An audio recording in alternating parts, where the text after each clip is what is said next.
says to your boy, nigga, 400 years is long enough. You've been sitting down and laying down and bowing down for 400 years. I think it's time to stand up. I think it's time to stand up. I'm on the block, 6'1", about 205. A king's ransom is asked to command my task. On my back is a gash from the slaver's lash. My eyes dance nervously as they clear my path. My feet gnaw and cut make it hard to proceed. But the whip on my back make me move with more speed. The smell of the oceans keeping me hoping that the Lord will redeem me. Oh, why'd you leave me? Destitute, heartbroken, shamed. I see my little brother die with a whack from a cane. So much pain and blood-stained pit of the ship. I was chained to a dead man. They used me for a bedpan. They grabbed my neck and the hot iron burn. Check my ass for worms and abominable germs. Then I gas or breath hard, flustered and weak. Pig grease my physique as they check my teeth. Now I hear the jingle of coins, my worst fear. I'm sold for some rum and beer. The crowd cheers. Meet my master, a sadistic, effeminate. Made me run 19 miles to his tenement. For 10 years I broke my back. No respect, no love. Then one day snap. But they had a plan for that. They put my head in a burlap sack, my hand strapped. I was thrown in the back of the car, my heart's pound. The faggot ass master's touching, feeling me now. He's rubbing on my chest, lust fills his breath. Gave me the kiss of death, and there's no time left. I feel the thick hemp rope that I made with my own hands. Noosed around my neck is irony for a man named Joe Walker, whose spirit was free. On October 11th, I swung from a tree. Slave ships docked and up come the blocks. Unload the stock with chains and locks. Whips crack, bodies bloody and bruised. We take it back and forget. And my people react. Chain react. Cause all my black people forget. Destroyed by the knowledge they lack. 400 years is what happened to black Jew, Israelite, diaspora. Stuck on the run, they already got one of my sons. Sold him for a bottle of brandy and a gun. Fatigue from the hot rays of the sun, but there's no quitting. Blisters on my feet, arms, legs, mosquito bitten. Left my wife, another son of what I hope is a safe place. Out for blood and revenge just to save face. As long as I'm alive, it's death to the uncircumcised. They enslaved and sold my fam, the sons of Ham and Ishmael. For more detail, I already killed 2 of their males. They raided the temple, defamed the Holy Grail. I can't fail, I'm destined to prevail. Just ahead I see an Ishmaelite riding his Clydesdale. He stops taking a sip from his canteen. I duck down, cheetah moving so we can't see. The sun beams on my machete, so the blade gleams. While he daydreams, unseen, I chop the leg of the unclean. Now the hunter does the hunting. He falls screaming on his knees, begging please not to kill him. I gag his mouth, hoping nobody hurt him. One swipe to the neck, off goes his turban. His curtains, mind of a dirty surgeon. Cutting, don't care, blood on my hands, I run scared. Not prepared for what the future holds. I'm still bold, prideful in fact. Next I hear a snap, got caught slipping. Messed around and stepped in a bear trap. Out comes the nets and ropes. Bye to my dreams and hopes. A heathen got me, beat me, dragged me to a boat. Threw salt on my wounds, beat me till I swelled like a balloon. Laughed and spit in my face, forced me at the finest with no way to escape.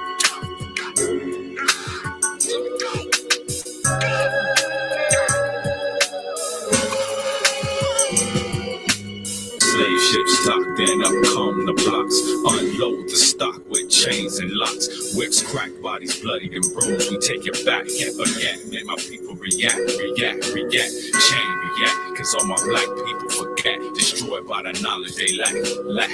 400 years is what happened to black Jew, Israelite, diaspora. Masters, not tonight, please. Words of my wife as I listen to her scream. As more of this demon sweat and blood drips on her teeth. Blood drips from my lips as my teeth punctures and bleeds. As my soul strickens and plots to redeem. Her womb infested like maggots with the white man's seed. Lord, what kind of species is these? She only makes love to me in her dreams. But even in those, she flashbacks to the face of the beast. Months later, she found in pregnancy, where they cut her open and stomp out the fetus with her feet. Strange fruit no longer swing from trees. They swing from the corner blocks of Martin Luther King. How long will these modern day savages come to be? We the words of that Willie Lynch letter that we helped to complete. Deuteronomy 28:6. This be part of the earth where the grass didn't grow. Concrete jungle, like this blinking box by the shadow. Illuminate Illuminati eye is plotting. Niggas is clocking. So I send up prayers and return stares back to them streets that's watching.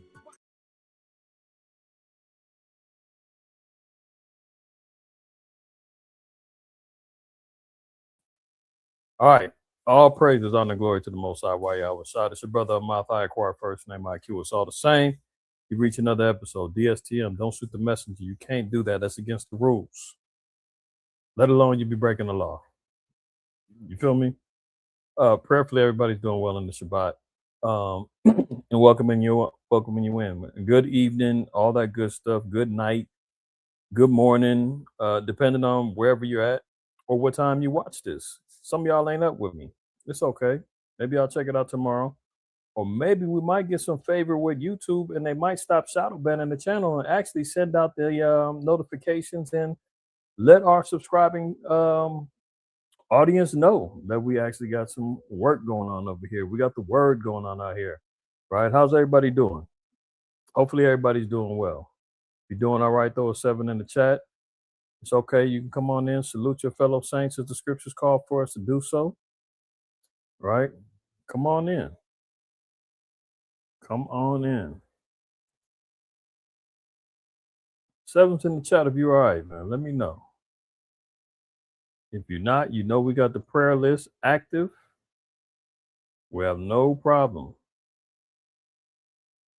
adding you on. All right. All right, good. All praises, man. Yeah, everybody's doing well so far. You can already see it, man. And y'all already know. And you know, all of the faithfuls in here, from Kohath to Shalak to Ashard to Uziel to the House of Bayan and everybody else that's been joining in, tuning in, and been following along with the DSTM movement. Y'all already know where we was gonna go today. Y'all been paying attention. You've been seeing what's been going on. We were having within the news. 48-hour deadline was up on Tuesday. Ironically, it was Taco Tuesday. Taco Tuesday, and your man went ahead and made a nice fat taco, man, took a nice chunk out of it, and all of a sudden, here comes a peace deal or a ceasefire deal. Let's say that. Ceasefire deal all of a sudden is on the table. And within hours, less than 24 hours, sudden destruction happens, right? So we're going to get right into it, man, because one thing for sure, two things for certain, man. The word of the Most High is going to always prevail over the words and the thoughts of men. Let that sink in. For the slow folks in the back, the word of the Most High is always going to take precedence and supersede the thoughts of men all day long, right? Let me share my screen and get y'all in the mix with me. Maybe we'll do it this way. Let's open up with said scripture, 1 Thessalonians 5. And we're going to read 1 down to 3 because it's timely. So as we're reading here, it says 1 Thessalonians 5 and 3. But of the times and the seasons, brethren, ye have no need that I write unto you. Paul is saying, man, you know what time it is. You know the times and the seasons. I don't need to tell you. I'm in the spirit of Paul right now. If y'all don't know and you ain't been feeling it and seeing it, witnessing it and seeing it in the spirit, man, something's wrong with you. Your mind has gone too far in the world, as the angel Uriel told Ezra, as he was seeking more understanding and more knowledge and understanding from the Most High. And he was like, man, your mind has gone too far in the world. You are not ready to receive this. Right? So Paul is acknowledging. He said, look, you have no need that I write unto you. For yourselves know perfectly that the day of the Lord so cometh as a thief in the night. So we all are sitting here praying, preparing, being on our P's and Q's as we should be.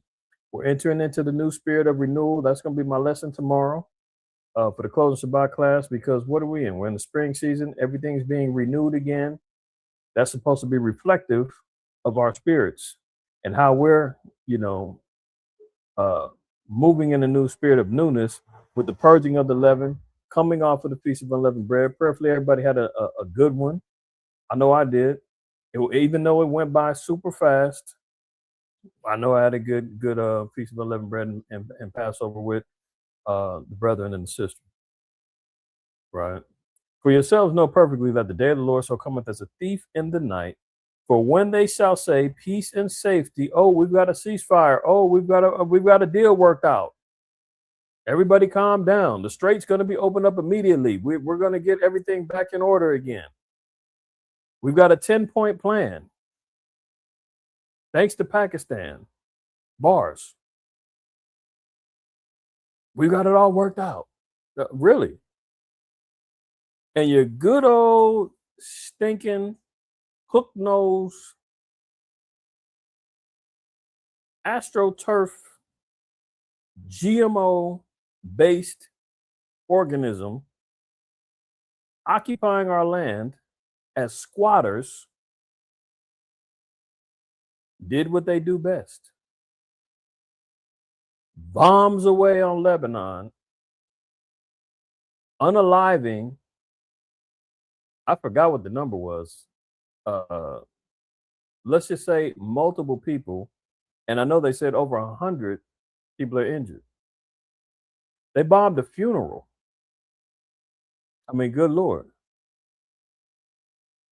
And immediately jumped out and said, the ceasefire doesn't include Lebanon. Y'all heard all the rhetoric and the lies. But this is more indicative of how the Spirit of the Lord works. He said, for when they shall say peace and safety, then what happens? Sudden destruction cometh upon them. See, the Most High is the one who's in control of it all. So when he says, listen, when destruction is to happen, that's what it is. This is not the spirit in the time of peace right now, as we should all know. There's wars, rumors of wars, there's pestilence, there's plague, there's famine, there's poverty, there's oppression, there's lies. I mean, everything is at its heightened levels right now. It says, sudden destruction cometh upon them, as travail upon a woman with child, and they shall not escape. Not escape. It was 300 people got unalived, Ashar? I didn't think it was that many. Let's see, how many?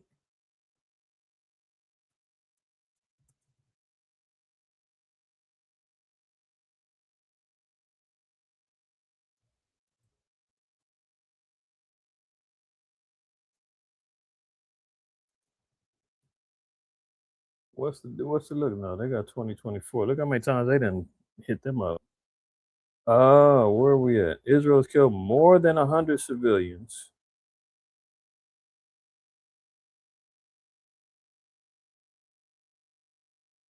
Yeah, they got 100 right now. I'm not sure where you got the 300 from. Well, that's saying in 10 months. Oh, this is from 2025. Good luck, y'all. I'm out here looking at the wrong. Yeah, they said they in 10 minutes they launched over 100 missiles, man. Where's the casualties at? Well, y'all already know. Forget whatever the number is. We know that it was multiple bodies in a span of 10 minutes. The heathen got loose that fast. So 1 Thessalonians 5:3 again says, for when they shall say peace and safety, then sudden destruction cometh upon them as travail upon a woman with child, and they shall not escape. So when it comes down to the judgment of the Most High and how the Most High executes vengeance, prophecy, there's no escaping that, right? Now let's look at something else. Romans 3. And let's look at verse 4. It says, the Most High, it's hard not to touch it all. We'll start Romans 3. We'll read 1 down to 4, right? What advantage then hath the Jew, or what profit is there of circumcision? Much every way, all praise to the Most High. When anybody's wondering, what's so big about being an Israelite? So what, you're a Jew? No. The profits are heavy, much in every way. Because unto them were committed the oracles of the Most High. Unto us, the law, statutes, and commandments, the word of the Most High, the prophecies, the judgments, the being holy and consecrated and separated from the rest of the nations, to be endowed with the Spirit of the Lord. That was committed unto us. And verse 3 says, for what if some did not believe? What if you say, man, that's BS? Oh, that's part of a hate group. You guys are twisting the Bible. Oh, you guys ain't. What if you don't believe that? Shall their unbelief make the faith of the Most High without effect? God forbid. Doesn't matter what you believe, I believe it's what the Most High said, and that's what holds true.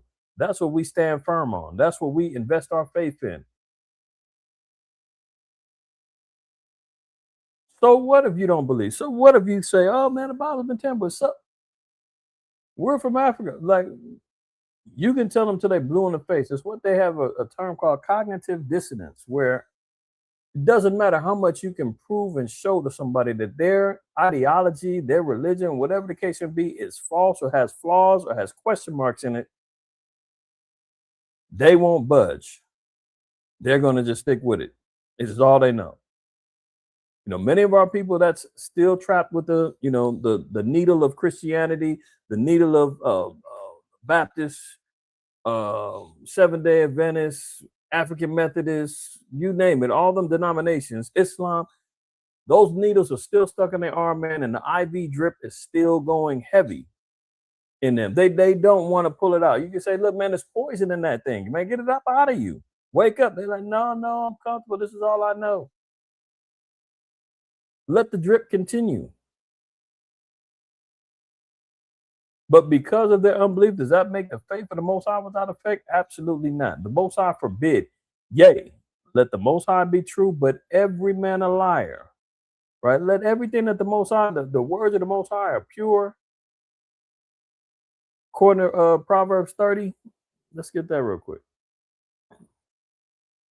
Proverbs 30, and I think it's 5 or 6. Yeah, here we go. Verse 5, every word of the Most High is pure. He is a shield unto them that put their trust in him. And the more that our people see, realize, and understand what's going on in the earth, that's why I made mention before, and y'all have seen it. When you got military generals in the United States Army and the head of the Department of War proclaiming himself to be a devout Christian, and this is basically a holy war. You seen last week, Agent Orange was talking about praise be. First he was trolling the damn the Persians, talking about praise be Allah after he was talking about wiping them off the map. But prior to that, he said he wanted to give all glory to God. Now, you know he don't believe that. The question was, which God, is he talking about? But they believe that this is a holy war. You have multiple generals that's telling the rest of the arm, their particular divisions, that this is a holy war. They're not getting that from the Egyptian Book of the Dead. They're not getting it from the Kebra Nagast, from the Ethiopian Bible. They're not getting it from any other source outside of the word of the Lord that we've grown accustomed to reading. Our choice translation to KJV, although we do some, comparative translations, but that's where everything is coming from. You're hearing more about the words Armageddon being laid out there. One of the brothers just sent a video, man, about these damn Edomites buried themselves underneath a mountain right now. They said it's about 300 of them, sheltered and bunkered up. They got the damn RVs and trailers up in there and the whole nine, talking about they ready to hunker down for some years if they have to. Everybody and their mama's running around talking about how bad the economy is and how broke they are and how much gas is and how much. Listen, this is how bad it is. I was like cussing myself, not myself, cussing to the wind, leaving out of the store as I bought 2 cases of water for $17. Make that make sense. No word of an effing lie. Here I go. I'm back. I flashed back to where I was walking in the parking lot. And I was like, Did I just pay $17 for 2 cases of water? Get the F out of here. Where am I living at? Everybody, you start hearing and seeing some reoccurring and old faces popping up. Oh, shoot. Hey, good to see you again. Yeah, man, stuff is crazy out there. I'm about to start getting back in my word again. Oh, really? Yeah, I think that's probably timely of you. Yeah, because why? The pureness of the Most High's words is coming to pass. Everybody's looking back and they say, man, this is like biblical, man. This stuff is going down. What happened last week? You showed the video, the skies turning red over there in Australia. I mean, all kind of signs and wonders and miraculous things is going on, man. Hawaii underwater. Looked like Katrina in 2005. And they said they were preparing for more storms to come down. Earthquakes in diverse places. That's all because the Lord prophesied and said this was going to happen. So let the Most High be true. Getting back to Romans 3 and 4. The Most High forbid, yea, let the Most High be true, but every man a liar. Let me be a liar, you be a liar. Let your favorite teacher be a liar, whoever. Let them be found liars before the Most High will. Numbers 24 said the Most High is not a man that he should lie. If he says it, it's going to happen. Here is the patience and the faith of the saints. Like, it don't matter if it don't happen right away.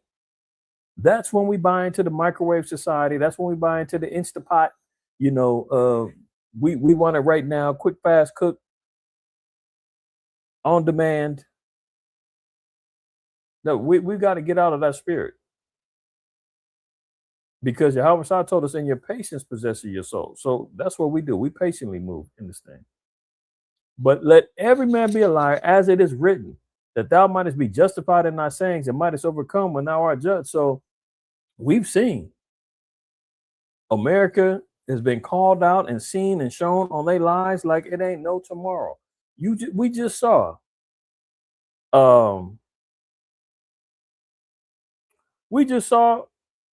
maybe you didn't, but if you were paying attention, you see Melania, Trump's wife, calls a press conference out of the blue. I mean, really, who was even talking about her being in the Epstein files and her sleeping with Jeffrey Epstein? Who was even talking about this stuff? She just pops out of nowhere like, I got to make a statement. I got to get out there and I got to clear my name. And if you notice, after she said what she said, they asked Trump if he even knew she was going to do that. He was like, no. So she moved out of order. But what's she trying to do? She's trying to clear her name and clear her quote unquote reputation before something comes out. That's how I perceive that. You seen what happened when Elon got the word? He was like, oh, this guy's I'm out of here. What did she do? She went right behind her husband's back and said, F what he's talking about. I'm going to make sure that my name is clean when all of this really drops. She wasn't out there defending him. She was saying, I want to be clear. Everything's being said about me and these destructive and hurtful lies is not right. And I don't have anything to do with this. But if you remember, 4 or 5 months ago, he was talking about it's a Democrat hoax. We need to bury this and let's move on. Are we still talking about Epstein, that creep? Oh, man, why are we talking about this? Hey, I'm exonerated. We can move on. The cover-up was clear. Then when the files dropped, his name is in there damn near 1 million times. He fires Pam Bondi, who was supposed to be the head of, dropping the dimes on the files. So he's cleaning up his dirty work, firing Pam Bondi, putting what's her name, Cash Patel on notice. Dan Bongino was already back doing his podcast. He's not even part of the FBI anymore. All of the MAGA hats is all turning on him. And now his wife even doubled back and said, yeah, let me clear this up. I'm not with that. And I think that any of the victims, they should come out and they should be heard, and we need to hear what happened. That goes right against what he said. Remember that? When he was like, no, don't say nothing. We need to shut this down. I'm exonerated. We can move on.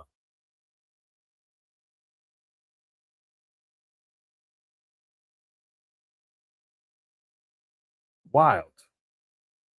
Check this out.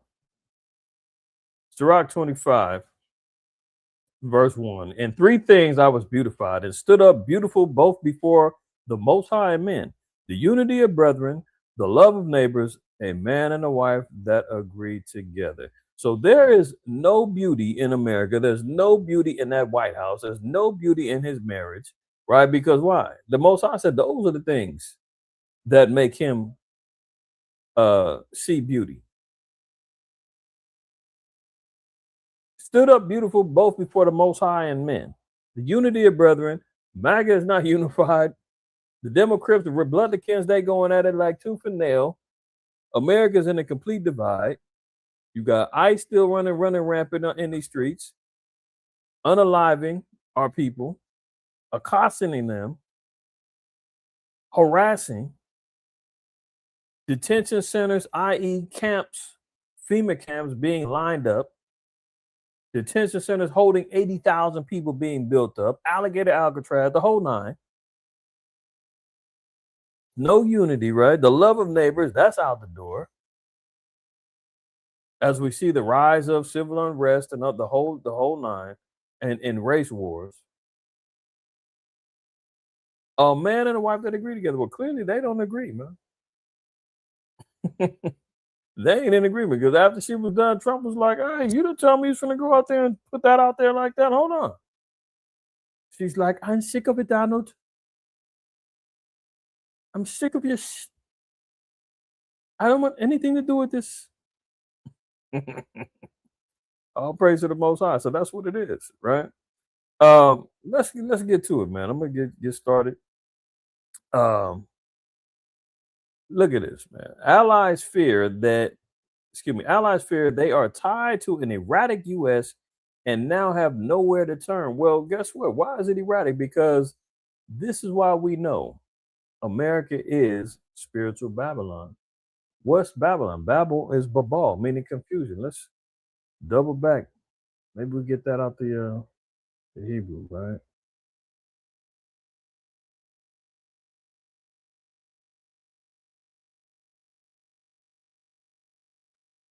And when they say it's erratic,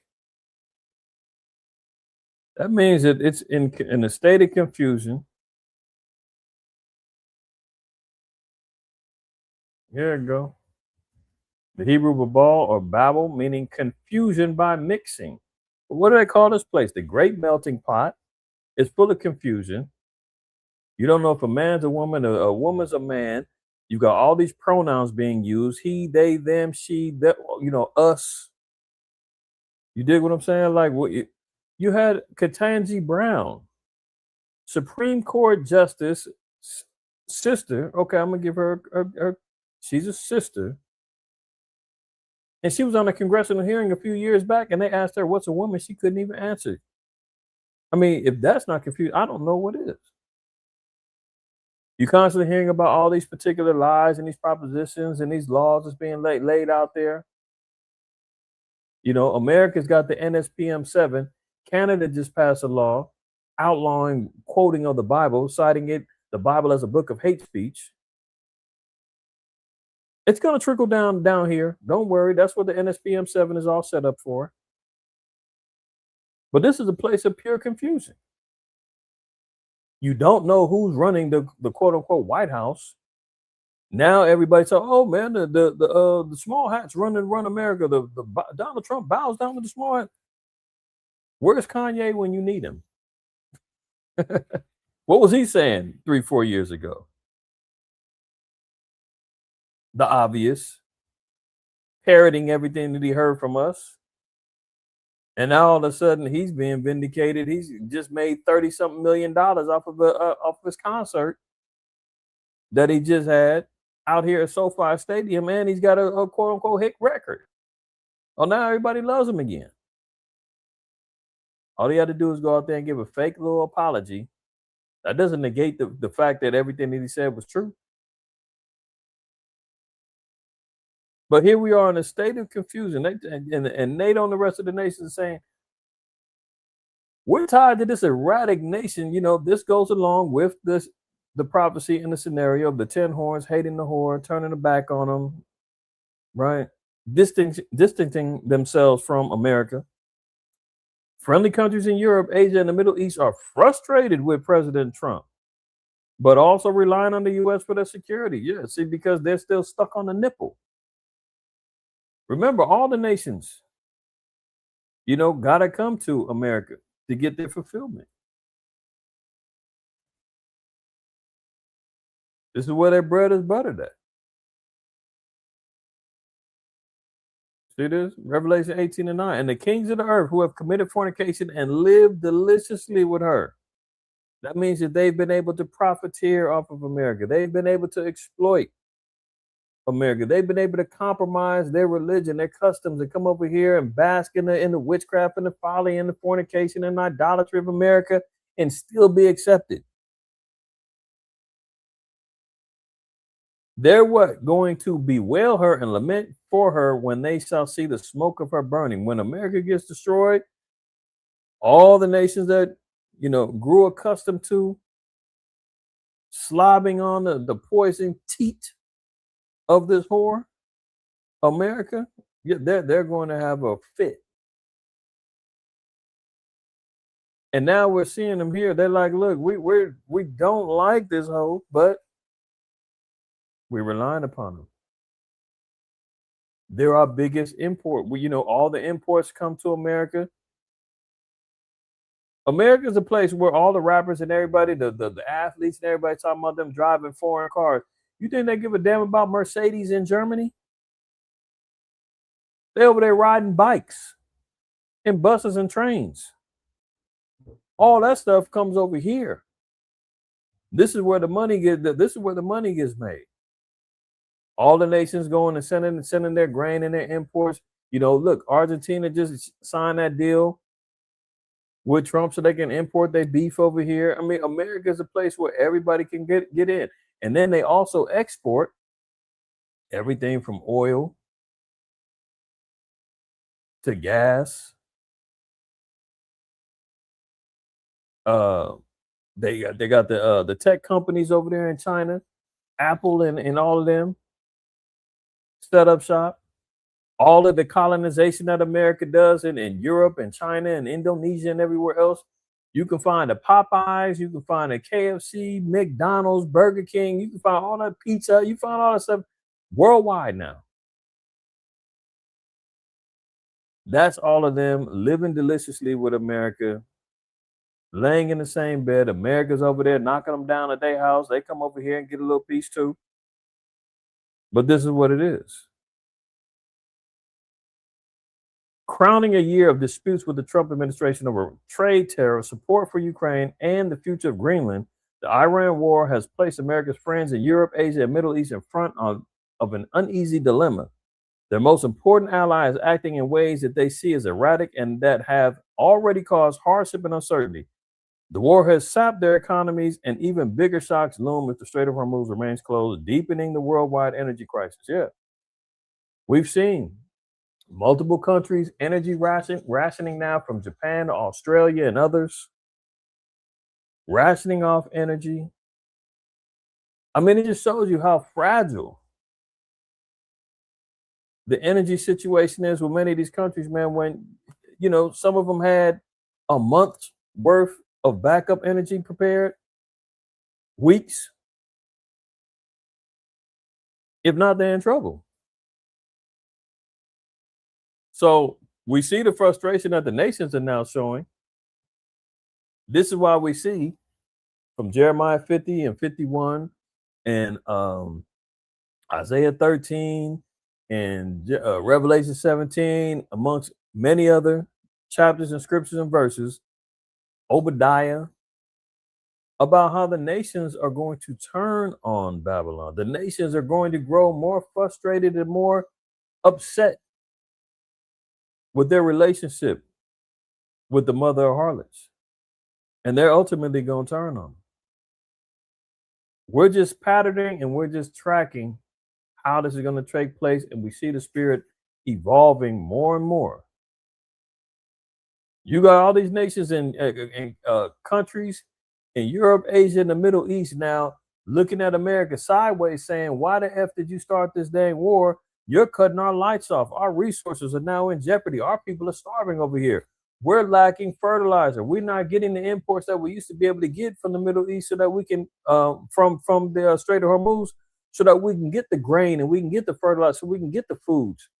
Remember, I showed y'all a few weeks back, over 90+% of food, grain, energy, everything that goes to Saudi Arabia and the countries in the Middle East got to go through that Strait of Hormuz. They are heavily reliant upon imports for survival. And now that's in jeopardy. And they looking at America like, what the F are you doing, man? And Trump is running around here saying, don't worry, it's going to be over soon. We've accomplished everything that we needed to accomplish. They want to make a deal. I got it all covered. That was like a month ago. The war has been over. According to him, the war has been over for the last 3-4 weeks. When it started off, they said it's only going to be a few days. They're going to capitulate, bow down, and we're going to have control of the Strait of Hormuz. We're going to take the oil. He's on record even saying he wanted to take the oil, but now he's reneged on that because he said the American people don't want the problems, don't want the war. He was like, but it'd be very good for us. We make a lot of money, if they could take the oil. Matter of fact, I didn't put that one in here, but let me see if I can find a quick headline on that.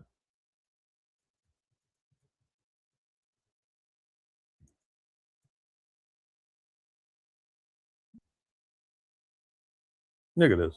Trump says, my favorite thing is to take the oil in Iran. Same way he did Venezuela. Same way he's trying to get down there in Colombia and Ecuador to try to, raid what they got going on. Cuba. He wanted to get at Mexico. See here? Trump backs away from seizing Iran's oil. Covetous, man. What's the scriptures talk about? Micah 2, we read it all the time, man. They covet fields. They take them by violence. Esau always wants what isn't his. Trump backs away from seizing Iran's oil. Unfortunately, the American people would like to see us come home. Look, he said, unfortunately. He wants war. He wants bloodshed. He wants death. He wants to initiate World War III. If it was up to him, he probably would drop a bomb or a nuke over there. But unfortunately, we got primaries, and I love to have my ego stroked, and the American people want us to come home. Well, we obviously see he's not capitulating to that because he's steadily sending more troops up over there, 50,000 in waiting. He said, unfortunately. But what did he say that the whole war was it about the oil? They said no, it wasn't about the oil. It was about liberating the people and them, attacking ships in the Strait of Hormuz. And remember all them lies? I mean, this is good Lord. When you hear about America, man, I mean, the lies just get more and more ridiculous, and everybody sees it. Everybody sees it, even their own people, man. Trump just came out scorching all of his former supporters, calling them low IQ people. No pun intended.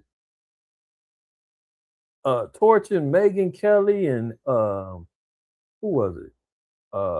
Tucker Carlson, Alex Jones, all these guys that was all riding his penal,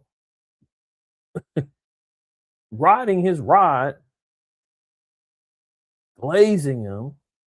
And now once they see the light, they're like, hold on, man, what happened to America first? What happened to the economy? What happened to everything you promised us? What happened to the Epstein files? Why are you starting more wars? Then he's like, oh, well, if you're not with me, you're not MAGA. You never was MAGA anyway.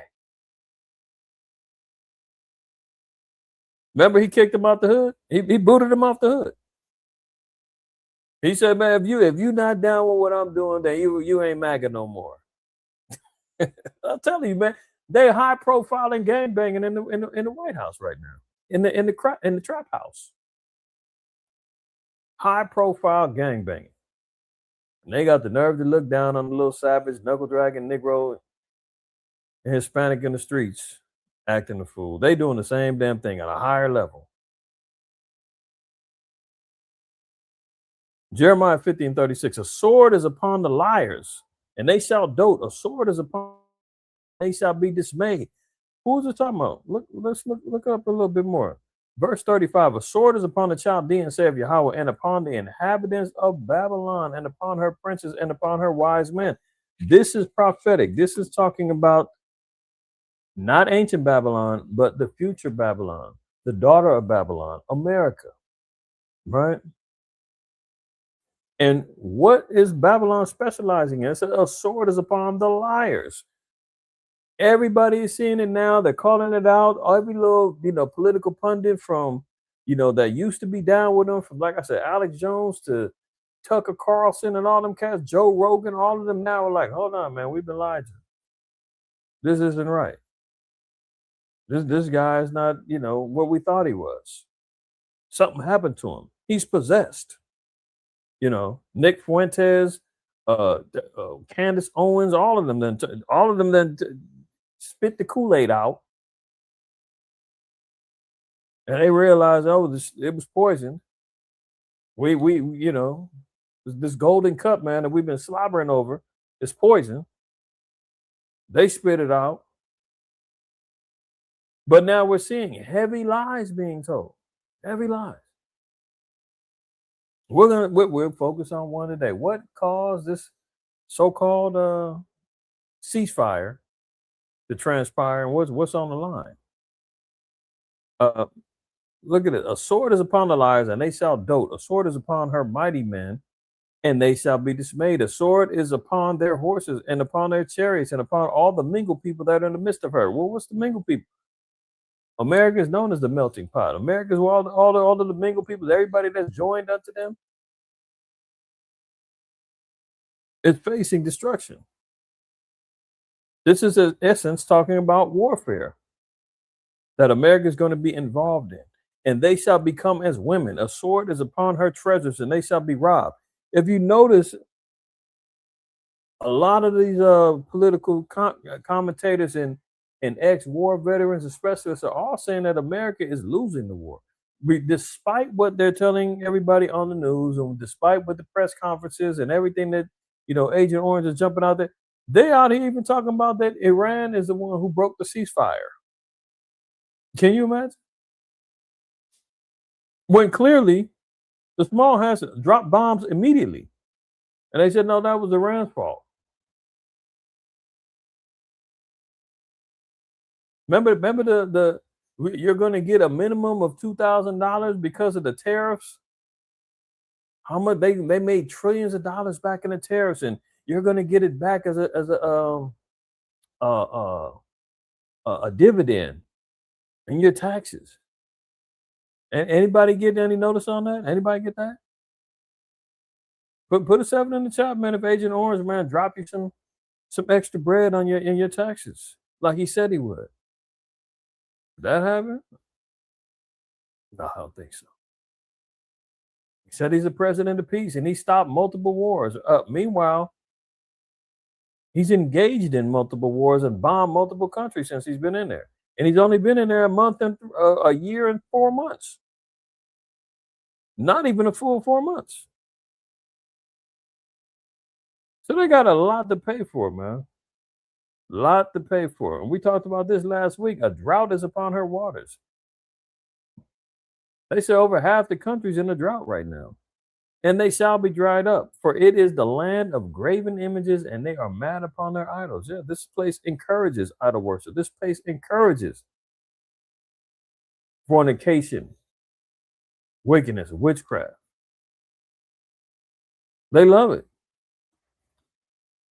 Now, this is how the Lord judges the liars, as they say. The Most High said, man, a sword is going to come upon this place. America is just compiling itself with more and more evidences of why it needs to be removed from power and from a place of dwelling. Isaiah 13, we'll read 17 down to 19. And it says, behold, I will stir up the Medes against them. Who's the Medes? The Medes is the Persians. The Persians and the Medes was a joint empire.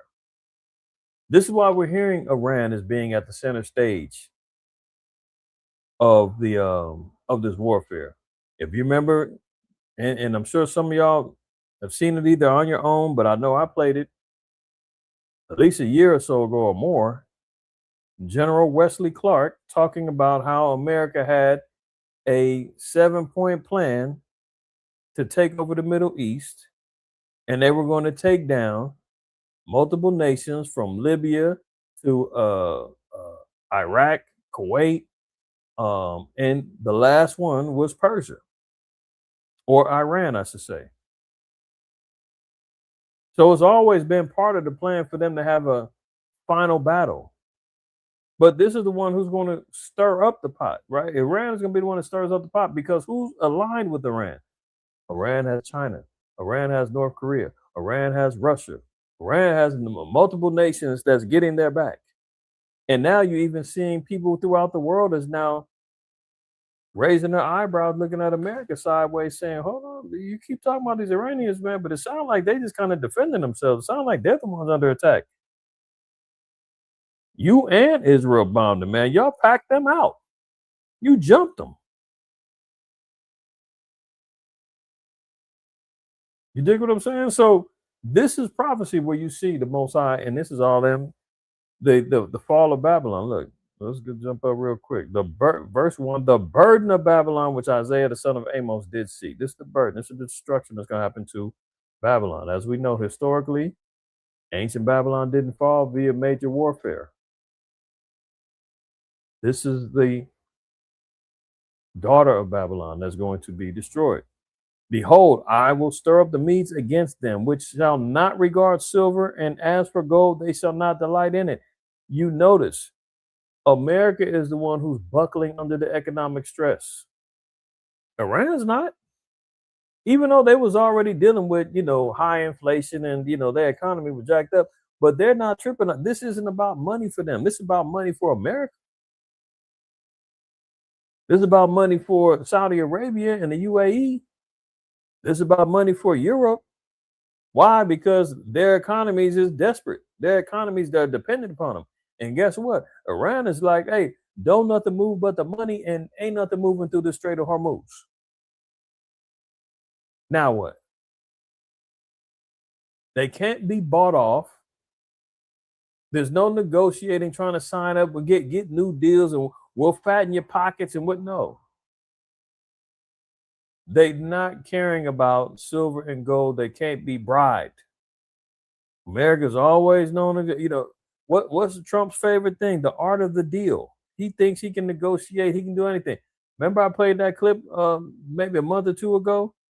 And he was talking about Obama, talking about how Obama's got the Middle East in a disasters because he doesn't know how to negotiate. He's a terrible negotiator and blah, blah, blah. He's going to take us to war with Iran. And if he was president, he'd never have. Another damn lie. Everything that he says and that this administration says about somebody else, they're really looking in the mirror talking about themselves. You know the old saying, don't point fingers at somebody because you always got three more pointing back at you?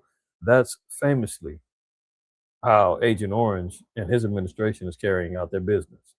Let's continue. Behold, I will stir up the Medes against them, which shall not regard silver, and as for gold, they shall not delight in it. Their bows also shall dash the young men to pieces. You keep hearing about these, the endless missiles that Iran has, and the interceptor missiles that America's using, and the Iron Dome is all failing. And they just keep coming. They just keep coming with more and more and more hypersonic missiles and everything else. The drones. Yeah, they're covering up the body count with Americans and the injury counts of American soldiers that's happening. I mean, if it's not really, if it was going the way Agent Orange is saying, we wiped everything out, everything. Why are you recruiting and getting more troops sent over there from the 92nd Airborne and 5,000 troops got to go over there? You got 50,000 already enlisted, ready to rock over there. If it's going as well as you planned, you should be wrapping things up, man, tying a bow on it and saying, hey, we got everything we need. We're out of here. But they're not. Their bows shall also dash the young men to pieces, and they shall have no pity on the fruit of the womb. Their eyes shall not spare children. So it's not going to be, because look, America's already playing dirty. They're going to be quick to try to frame Iran with some madness. America played dirty, and the small hats already played dirty when they bombed multiple schools. Initially, the girls' school bombed the hell out of that, man, killed multiple kids and women. The small hats already been doing it over there, bombing refugee camps and hijacking the food truck supplies that was supposed to be going into Palestine and all of that. They was already playing dirty. So when Iran does it, they're going to say, oh, the savages. See, this is what they do in Islam. They don't care. They're cutting heads. Look, man. Eye for eye, tooth for a tooth. But check this out. The scripture said that when Esau came over here, not over here, but when Esau seized us, he said he shall not show favor to the old nor to the young. In Deuteronomy 28. So what are we talking about? So don't cry when they not sparing. Verse 19, and Babylon, the glory of kingdoms, yeah, because what? All the kings of the earth get their glory from America. They're getting their income. What? The whole earth is running off of a petrodollar. The earth, the earth, the dollar is the world's reserve currency. They got everybody eating GMOs and you name it. Running around in third world countries, man, poking them up with polio vaccines and all kind of damn poison. They're doing everything. In Babylon, the glory of the kingdom, the beauty of the Chaldees' excellency shall be as when the Most High overthrew Sodom and Gomorrah. That's his ultimate judgment. That's what we just read in Revelation 18, where it said the nation is going to bewail her smoking. Some of y'all may have caught it, some of y'all may not have, but a couple weeks ago, was it last week? Yeah, last week. I did on our Feed the Lions on Thursday. I have replayed a lesson in history and evidence of archaeology findings regarding Sodom and Gomorrah, and how true evidence through the archaeology has been found that place still has the looks and the remains of it as if it got hit by 1,000 atomic bombs. That's the fire and the brimstone that the Most High rained down on that corrupt city. And the same thing is going to happen to America. Thus saith the Lord. Let's continue. So the allies are all turning on America. They're all like, man, you got us in some stuff, man. We don't like this. Look, Trump is preparing U.S. military if talks fail, proclaims Iran has no cards as Tehran demands anti-IDF attacks on Lebanon. So look, Agent Orange, he's sending J.D. Vance over there, Steve Witkoff, and Kushner and the rest of the Demon Squad to flail their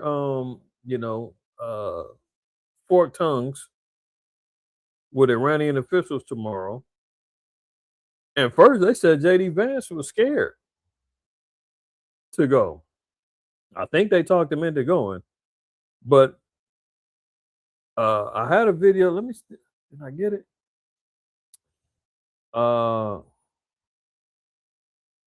I might not. I don't think I put it in this particular episode right now.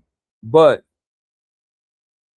there's a article and a video where Agent Orange is saying, "Yeah, we're going to send over the negotiating team. Steve Witkoff and Kushner's going to be there along with a couple of other officials. He was like, JD's supposed to go, but he's having some thoughts about security concerns, so I don't know if he's going to make it. But you talking about trying to initiate peace? You're the vice president, and you scared to go over there and go talk to them. And now Agent Orange is talking about if it fails. Hold on, let me see if I can find that real quick.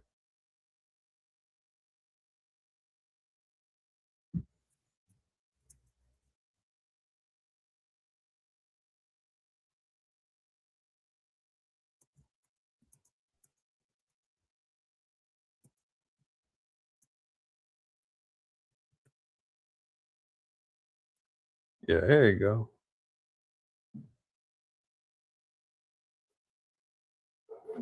Trump says Vance may not attend peace talks in Pakistan over safety concerns. He's straight home. A bit. You fill in the rest. Straight bit. How you supposed to be the second in command and the quote unquote leader of the free world, most powerful nation on the earth, and you scared to go over there and go talk to your quote unquote enemies if you're talking about peace?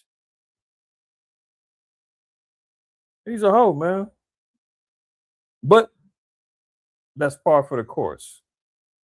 If you're over there knocking them down and whipping ass, you would think the Iranians would be like, man, don't nobody do nothing, man. We want this peace talk, man. If anybody slips, anybody does anything to these white folks, man, we taking you out. You would think Iran would be like that scared. He's scared to go over there. And then Agent Orange doubles down and says, if the talks fail, well, you already initiating a failure by not even sending the damn vice president over there. Now that was us a couple of days ago. I don't know if they pumped him up and told him, man, here, take a hit of this, sniff this, and get on over there and get some liquid courage in you, or what. But we know that this so-called 10-point plan, they ain't abiding by that, man. At all.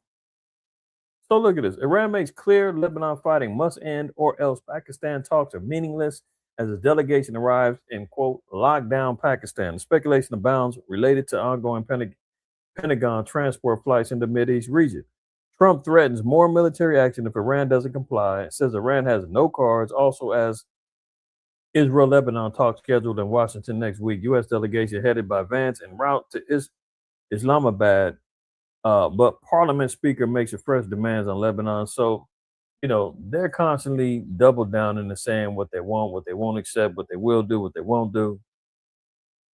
And now Trump is like, man, if the talks fail, we're lighting you up. Well, look, they need a little time to regroup, to arm up, get the troops that they sent over there, get their protocols in order. Because it doesn't sound like they're ready to pause anything. They sending more troops and more damn missiles and stuff over there, asking for more money and a bigger budget to build more bombs. That don't sound like peace talk to me.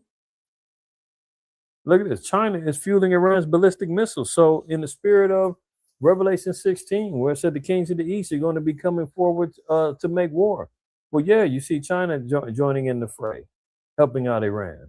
Iran is one of the kings of the East, right along with China, right along with North Korea, right along with Pakistan, India. All the players are here. China fueling Iran's ballistic missiles. Sanctioned vessels carrying enough chemicals to produce hundreds of projectiles travel from Chinese to Iranian ports. So we see, if anybody's wondering, well, when's China going to get involved with China's already involved. They don't have to bomb anything. They just helping supply the fuel and getting Iran's ballistic missiles cracking. Why? And in return, China's getting that oil. China's getting that energy flowing through them ports. That's the relationship they got going on. That's part of the BRICS. Brazil, Russia, India, China, and Iran also is part of the BRICS now. Look at this. Iran International in English. Iran uses North Korean missile tech against U.S. Israel exports, tells Fox. So North Korea, little bomb man, as Agent Orange likes to call him, is helping Iran. A Fox News digital report cited missile expert Bruce Bechtold as saying that some Iranian missiles used against U.S. and Israeli targets are either North Korean systems or based on North Korean designs. He said the missile fired at Diego Garcia was a Musadan, adding that Iran purchased 19 of these missiles in 2005. He also described Iran's Shahab 3 as almost an exact copy of North Korea's No Dong. I mean, good, these names. Pause. Look, they're tooling up and they've got these ballistic missiles galore. They've got technology that they're getting from China and North Korea. America is running low on interceptor missiles. They're running low on munitions. They got the USS Henry Ford got toilets backed up and all kind of damn corrosion happening in the damn ship. America's an embarrassment, man. Everybody's saying it's been like a paper tiger. And that's all the nations need to see is the bully get popped and socked in the mouth and get phased a little bit. Now the nations is like, oh, he's not as bad as we thought he was. He's not as hard as we thought he was. Look at little Iran. Now, mind you, Iran's not little. You know, they got 90 million people over there. But the way that America's reputation has been laid out, the way that the shielding and the protection from the Most High has had on this place due to the children of Israel being here, don't get it twisted. The Most High is not showing favor to America because the so-called white man loves Yahweh. We also know historically, any nation that had the children of Israel in captivity was the blessed nation, was the nation that led, that was on top of the earth. Look at Egypt, look at Assyria, look at the Persians and the Medes, look at the Greeks, look at the Romans, look at Babylon. Hell, look at America. Wherever the children of Israel lay their heads and have been brought into bondage and captivity, that nation is guaranteed to be on top. So we see the union that's happening. We see the affiliates who's aligning themselves with America. China, North Korea, right? Continuing on. Russian colonel issues a 10-day nuclear strike warning. The time has come. Uh-oh. The time has come. Uh-oh. So now nuke talk coming out of Russia. Russian colonel says a 10-day nuclear strike warning. The time has come. Kremlin TV war pundit Colonel Mikhail Khodorkovsky, whatever that name is, made the chilling threat after admitting the war in Ukraine, quote, isn't solvable with conventional weapons and called for the use of nuclear arms instead. Look at that. Here they are talking about we've done all that we can do in Ukraine right now. They're going on what, like 3 years now of war? And now you've got this particular war pundit on TV. Now, mind you, he's a colonel in the Russian army. I don't know if he's retired or what, but he's a pundit on TV, same way that Keith Hegseth, Dragon Breath, used to be on Fox News, and now he's the head of the Department of War. You get all these little ex-military pundits, and they said he was kind of like a mid-level guy in the Army Reserves. Like, he wasn't really even active like that. But anyway, the fact that you've got either an active or a retired Russian colonel saying, hey, and this is sanctioned by Russian TV, they don't play around over there. Freedom of speech is not free over there. Nothing is said without the approval of Mother Russia and the government. So they're not going to let him get out there and say this unless it was sanctioned and okay by Putin and the rest of the military, laying out this warning. Kremlin TV war pundit Colonel Mikhail Khodorkovsky, advocate for switching to nuclear weapons in the conflict and issuing a deadline to Ukraine after which Russia would unleash nuclear bombs. I mean, what other book historically are we talking about that is mentioning fervent heat, flesh melting off bodies, a digital what a beast system that's going to, force everybody into a changed lifestyle of buying it. You can't buy or sell. They're going to dominate with a one world religion, a false prophet. I mean, come on, man. The same nation is going to take the children of Israel and captive and rule over them with hard bondage and rigor, and the children of Israel and the children of Judah is going to be oppressed together in this place.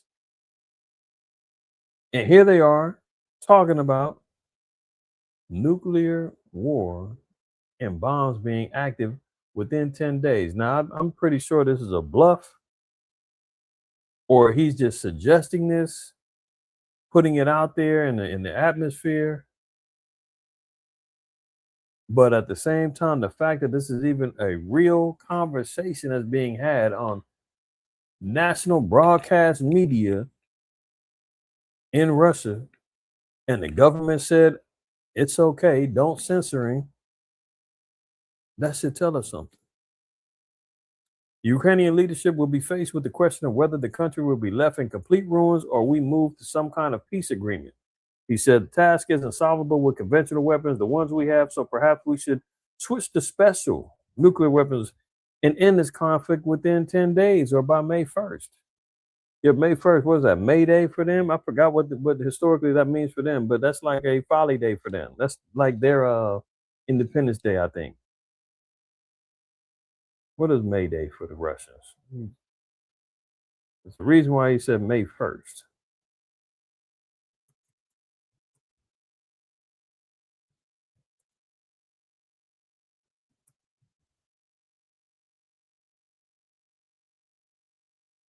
Yeah. Why do Russians adore May 1st so much?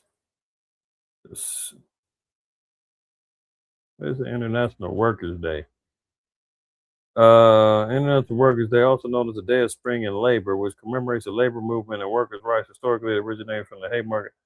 Maybe I don't know what that's supposed to, but he's throwing that out there about Labor Day or whatever. But anyway, the fact that he's even talking about nukes, man, should be telling us something. 10 years ago today, Trump promised to eliminate the national debt. Instead, it has doubled. So another lie. 10 years ago, right? So they're dating him back to 2016 when he first had his first run. They let him double back, and he's made it even worse. And of course, he's going to say, oh, it's the Democrats. It's because of slow Biden. They started it. No. You've had well over a year to get things in motion. You had Doge, you saved so-called saved up all this money and fired a bunch of people. You had the tariffs, all that. Oh, well, it's not my fault. The Supreme Court overturned it. Well, you appointed them. Oh, the inflation is down. Everything's good. What? How would he know, man? When was the last time you think him and Melania was at a grocery store? I mean, he probably has no idea outside of what reports get sent to him regarding how much gas is. When's the last time you think he was at a pump? It's probably been decades since he pumped his own gas. He's so disconnected from reality, man. It's not even funny. Trump's ridiculous, grandiose promise tells us something about the federal government's fiscal affairs and the president's approach to policy. 10 years ago today, Donald Trump said he would pay off the national debt in the span of just 8 years. Same way, he said that when he becomes president, he's going to end the Ukraine-Russia conflict within 24 hours. Both presidents respect him highly. They're going to do what he says. Give me 24 hours, I'll end it. We're 3 years into this war now. I mean, let's knock it off. That did not happen. Instead, the gross national debt has doubled since that day. So he can't say, oh, it was slow Biden. Look, man, Slow Biden had a 4-year run. He tore stuff up, no question. But within them 10 years, he's had 5 years and what? Some months. Slow Biden had 4. So let's knock it off. He's had control of the economy more than Slow Biden has in the last 10 years. That did not happen. Instead, the gross national debt has doubled since that day, from about 19 trillion to over 39 trillion dollars. And Uncle Sam is going to get on your butt about paying him back some taxes. Look who's really got the debt. I mean, he's got no problem sending around tow trucks to scoop up cars with, that's delinquent on their bills, repossession. Got no problems slapping eviction notices on your doors or foreclosure notices on homes, saying you can't pay. He's got no problem walking you down the line to the bankruptcy courts, saying you can't take care of your bills, you're irresponsible. And this guy got $39 trillion of debt sitting sitting up. And he's running out of options. He can't run back to the dang Federal Reserve and ask for them to print up some money.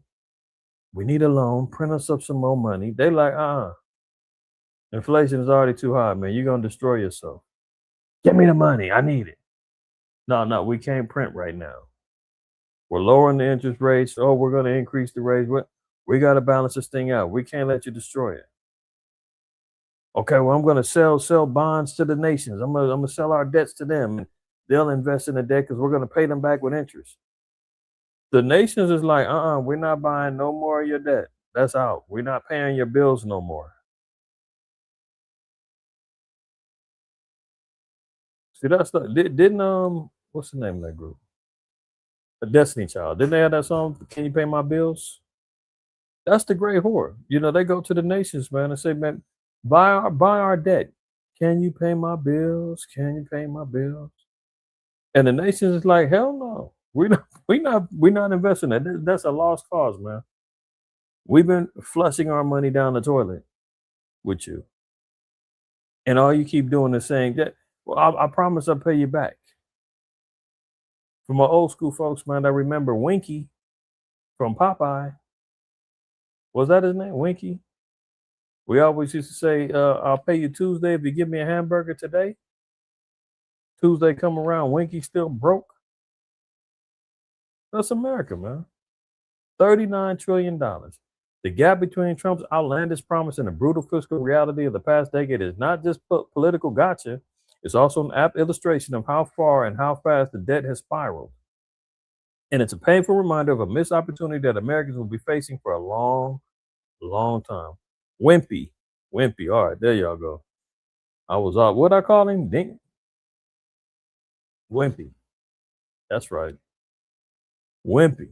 I'll pay you Tuesday for a hamburger today. Unbelievable. The bill for these 10 years of fiscal profligacy will be coming due long after Trump has finally departed from the political scene. Let's check this out. Has continued to attack Lebanon, saying it is not part of this ceasefire, despite your Prime Minister, Sharif, saying it is. Can you clarify what the parties of this war have agreed to there? So this is one of the prime ministers over there in Pakistan. He's talking about, they're asking him on CNN. They said, well, we've been hearing about what's happening with the war. I mean, the ceasefire. Israel continues to bomb. Can you clarify with us whether or not the ceasefire included Lebanon or not? Let's see what he says. So we're going to get it from the horse's mouth. Has continued to attack Lebanon, saying it is not part of this ceasefire, despite your Prime Minister, Sharif, saying it is. Can you clarify what the parties of this war have agreed to there? And are you concerned Israel could derail the broader ceasefire agreement at this point? Well, as the description and understanding has come from the highest level in Pakistan, so it could not have been more authentic in terms of the offer made by the Prime Minister, accepted by the two conflicting parties, of affording a ceasefire for 2 weeks. So it could not have been more authentic, and the understandings associated with it could not have been more true. But of course, They said it could not have been more authentic or more true than exactly what they put out there, that Lebanon was included in the ceasefire. Let's continue.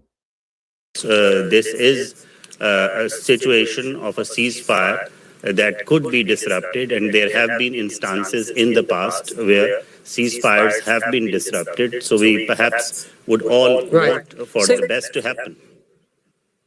So you're confirming that, as far as the Prime Minister is concerned, that Lebanon is included in this ceasefire, despite what we've heard from the Prime Minister's office in Israel today?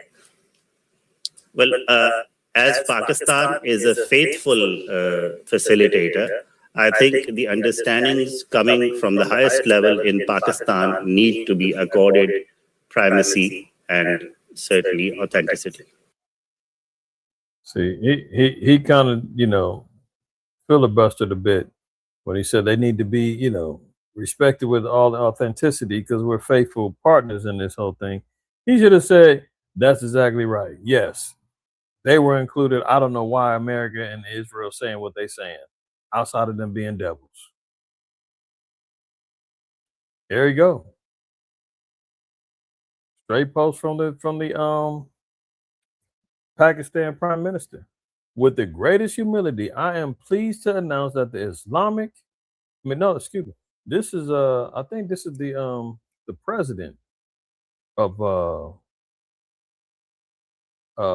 Iran. Hold on. I think Shabazz Sharif.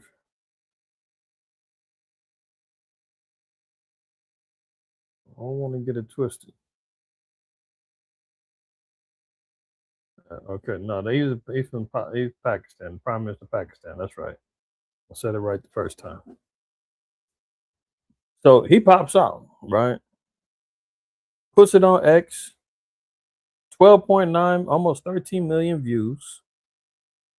He tags Donald Trump, J.D. Vance, Senator Rubio, Steve Witkoff. Okay. They all seen this. With the greatest humility, I am pleased to announce that the Islamic Republic of Iran and the United States of America, along with their allies, have agreed to an immediate ceasefire everywhere, including Lebanon and elsewhere, effective immediately.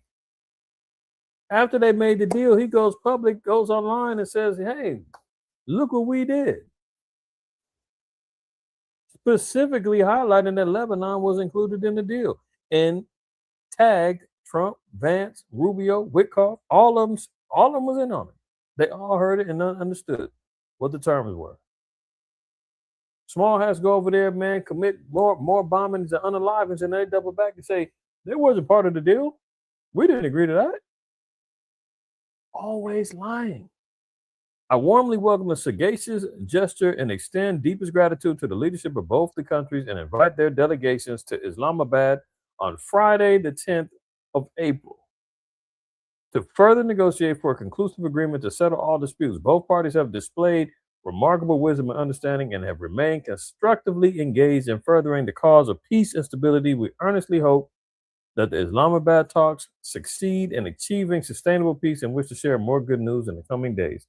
Imagine that.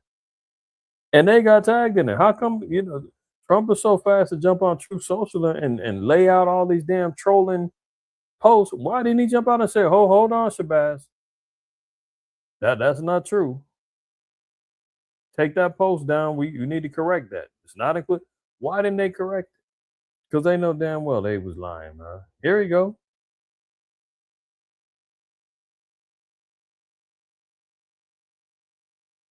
This scary clown. Oh, come on. Hold on. Where's the video? Why is it not playing? Okay, First of all, I actually think, and there's a lot of bad faith negotiation and a lot of bad faith, propaganda going on.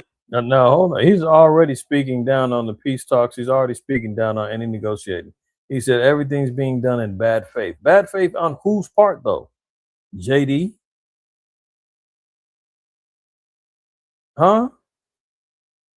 Bad faith? Okay, hold on. First of all, I actually think, and there's a lot of bad faith negotiation and a lot of bad faith. We're not talking to you right now. You hold on. You hold on. See, the devil just told on himself, man. He said, hey, we're talking about a lot of bad faith negotiating, a lot of bad faith talk. Well, guess what? Yeah. Here's why. Sirach 12:10. Never trust thine enemy. That's bad faith. You cannot trust. You can't go into no agreement with this cat, man. He does not hold his word. Ask Native Americans who had over 300 peace treaties and covenants broken by him. Every one of them. Never trust thy enemy, for as iron rusteth, so is his wickedness. Enough said. Bad faith negotiation. Bad faith. Yeah, bad faith on who though? You're the one dealing snake-like. You're the one who's putting out information that is not credible. You're the one covering your tracks with more lies. Proverbs 26:25. When he speaketh fair, believe him not, for there are 7 abominations in his heart. Y'all know that? I'm not done with you, JD. Because you punked out and was scared to go over there and holler at them because you didn't want to get called out on your lies. Look, hold on, let me play his full little statement. And I'm gonna roast him up a little bit more, man. I'm not done cooking. First of all, I actually think, and there's a lot of bad faith negotiation and a lot of bad faith propaganda going on. I think this comes from a legitimate misunderstanding. I think the Iranians thought that the ceasefire included Lebanon, and it just didn't. We never made that. Now, he said the Iranians believe it. So, I see what you're saying, Oscar Rob, but he's saying it wasn't the Pakistanis who had the misunderstanding. And yeah, I believe that they're not, a credible powerhouse that anybody. Now, don't get me wrong, they're a nuclear power, but nobody's fearing Pakistan like that.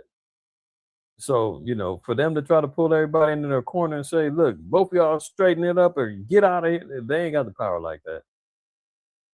But we do know that this demon right here is lying.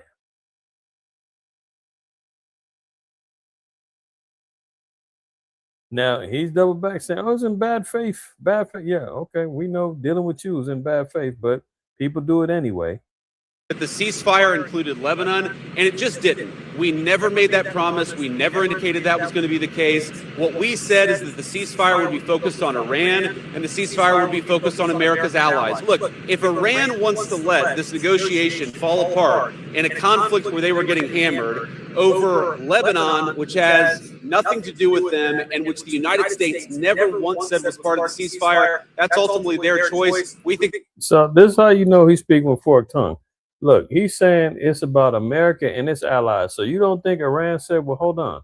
We've got allies over here as well, and we want to fight in the cease over there. They've got Hezbollah stashed over there in Lebanon. They got them stashed in Yemen. They got them stashed all over the place.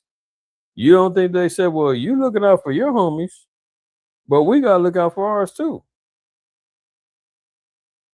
It would only make sense. Now, America can't be the only ones going in there saying, well, we want to cease fire. We want to stop with just us and our allies, and we'll just leave you alone. But everybody else is fair game. You would think they'd be like, no, hold on. What about our allies? Israel is over there going ham on them. Like, can we ease up off of that? I'm pretty sure that that's probably how it went down, but America probably said, no deal. Or, like I said deal and then went back on it. Or America intended to hold on to their end of the bargain, but the small hat said, F that. Because they don't want peace anyway. I think that would be dumb, but that's their choice. You know, the small hats is over there worried about the Ben Gurion project. They're worried about the Greater Israel project. They want to expand. They want to get more. They ain't worried about no damn ceasefire. They're always spoiling stuff. War crimes galore has been committed by them. First of Now look at this. Did Israel attack Lebanon to spoil Iran war ceasefire as soon as it began? I mean, is that a rhetorical question or what? What do y'all think? You think they did it in good faith? I mean, was they still bombing away as business as normal, or did it just ironically they let all hell break loose for 10 minutes the day after they make a ceasefire? How come we didn't hear about those type of attacks happening days before or weeks before? I mean, I'm sure they've been having some skirmishes, but not the type of headline attacks that we got the day after. Israel claims attacks on densely populated residential areas that killed more than 200 people were aimed at Hezbollah members. So I guess the Hezbollah members is all stashed away in the apartment buildings and in the cities and everywhere else. We know that the small hats, they're bombing in good faith, man. They're really, trying to get their targets. They wouldn't kill any innocent women or children, would they? No, not them. They play fair all the time, right? Believe that if you want to. Continue it on. Look. Come on, what's up with my system, man? It's moving slow. Yeah, this thing is tripping. Hold on.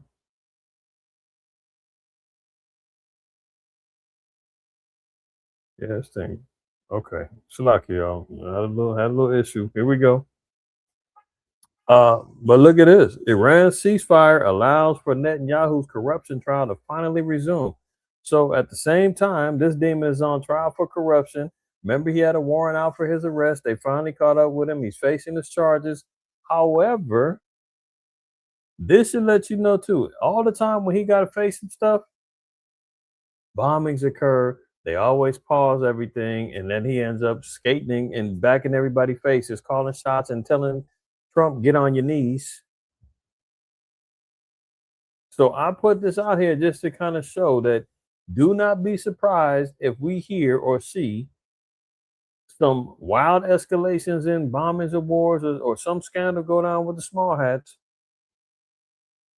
because he's on trial.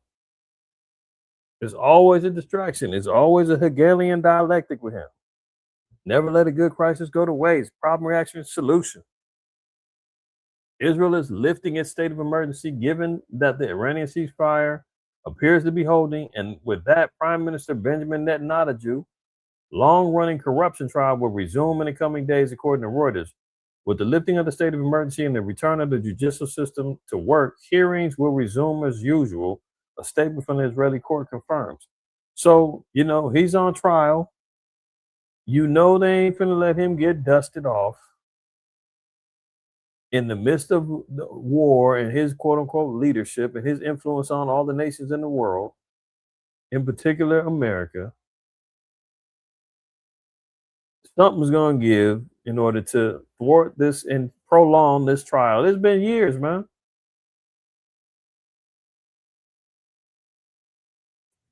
They always say this is what he pulled. He pulls this all the time. From October 7th on. It's been, war jumping up.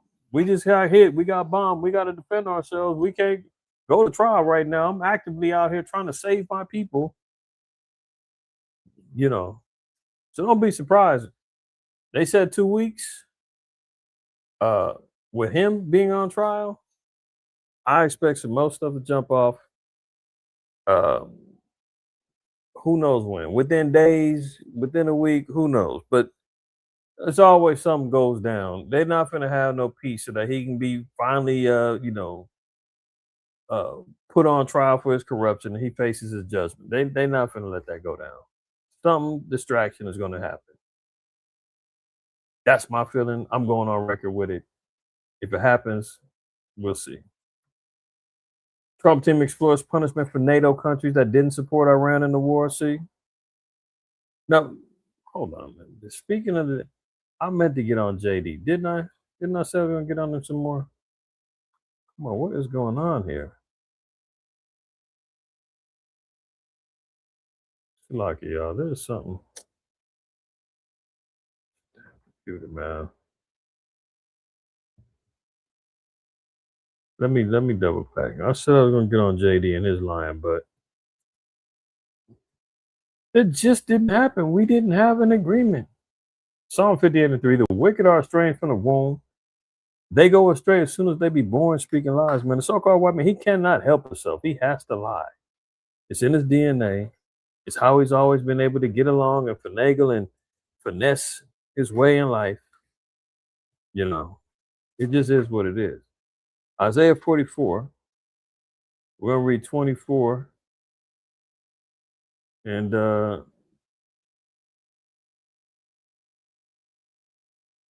let's start at verse 23. Sing, O ye heavens, for the Most High Yahweh have done it. Shout, ye lower parts of the earth. Break forth into singing, ye mountains, O forests, and every tree therein. For Yahweh have redeemed Jacob and glorified himself in Israel. So the glory is going to be given only through Israel. The Most High will be glorified in Israel. Forget the nations, man. Stop. I'm going to leave that alone. Our people just love the nations so much. But the Most High said that redemption is coming to Jacob. He's going to be glorified in Israel. Not in some melting pot of nations, not in whosoever believeth, not in, no, in Israel. Verse 24, thus saith Yahweh, thy Redeemer, and he that formed thee from the womb. I am Yahweh that maketh all things, that stretcheth forth the heavens alone, that spreadeth abroad the earth by myself, that frustrateth the tokens of the liars.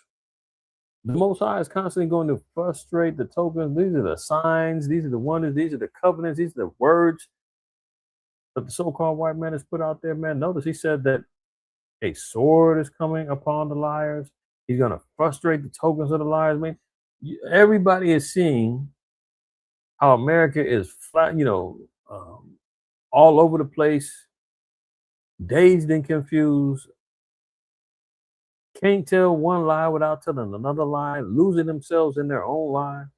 The Most High said he's going to frustrate the tokens of the lies and make his diviners mad, that turneth the wise men backwards. So yeah, everything that the so-called white man has been boasting about, especially Trump, boasting about how great the military is. And don't get me wrong, America got some bad boys and got some bad arsenals. They got some stuff. Because remember, Esau has been blessed with the sword. By the sword shalt thou live. He's got it, right? But his diviners, meaning the witches and the warlocks that he chooses to to worship and to seek advice and counsel from, and Satan and his scientists, his economists, and all of his futurists and transhumanists that out here, they're all going mad. They're all going crazy. They're all losing their minds. They're all concerned about the future of America, turning the wise men backward and making their knowledge foolish. That's how the Most High is ultimately going to have them all look foolish. Remember, the Most High said the wisdom in this world is foolishness with God. Everything that he's holding on to is nothing but pure foolishness, bro. Their inward thoughts is that their houses will continue forever. The Most High said, "Me, fool. I'm the only thing that's forever." Proverbs 12:22. Lying lips are an abomination to Yahweh, but they that deal truly are his delight. That's how the Lord deals, right? This is why we're stacking up the charges against the so-called white man in America. They've committed every manner of abomination just by lies alone. We always talk about the foods. We always talk about the GMOs. We always talk about, how and he operates through abominations, eating blood and the bloodletting and the child sacrifices and the pedophilia, the PDF files that's all part of the program. But even the way that he lives and moves via lying is an abomination to him. That's still punishable by death by the Most High. What did the Most High say in Leviticus 20:13? If a man lie with man like he should be with a woman, they both have committed an abomination. They both shall surely be put to death. When one commits an abomination, a highly detestable act in the eyes of the Lord is like, I got to destroy that. So put it all together. Proverbs 13:5, a righteous man hateth lying, but a wicked man is loathsome and cometh to shame. Yeah, there you have it. So, we know that we're not being told factual evidence regarding this conflict, right? Hold on, what is going on here? When Agent Orange and his constituents is out there talking about they want the press to tell the story of the war how they see it, we covered that already. Then you should know they're trying to control the narrative and they're putting things out there that they want everybody to believe, even if it's not true. So double back, you see here, the Trump team explores punishment for NATO countries that didn't support Iran in the war. So they're looking to double back on their allies, their NATO partners, and saying, well, because you didn't want to jump in and help us when we decided to ignite this war, then we're going to have some consequences for you. So this is just more evidences on how the 10 horns is going to have problems. We've seen them earlier. They're already looking like, man, America's erratic. This place is out of control. We're having buyer's remorse because we bought into everything we've been aligning ourselves with America and living deliciously with her. Now, all of a sudden, when we decide to stand up for ourselves and say, no, we don't want to deal with what you've been doing, America said, oh, really? Okay. There's consequences for that, right? If you don't do as I say, if you don't ride with me, I'm going to deal with you. Remember when Trump told him last week, he said, man, go get your own oil. I'm not going to be the one constantly getting it for you, funneling it over there to you, brokering deals and helping you out. Europe, UK, Germany, etc. See what it's like without me. The White House is considering a plan to punish some members of the NATO alliance that President Trump thinks were unhelpful to the U.S. and Israel during the Iran war, according to administration officials. France came out and said, man, well, you on your own, man. Australia, they're like, well, we don't want no parts of this.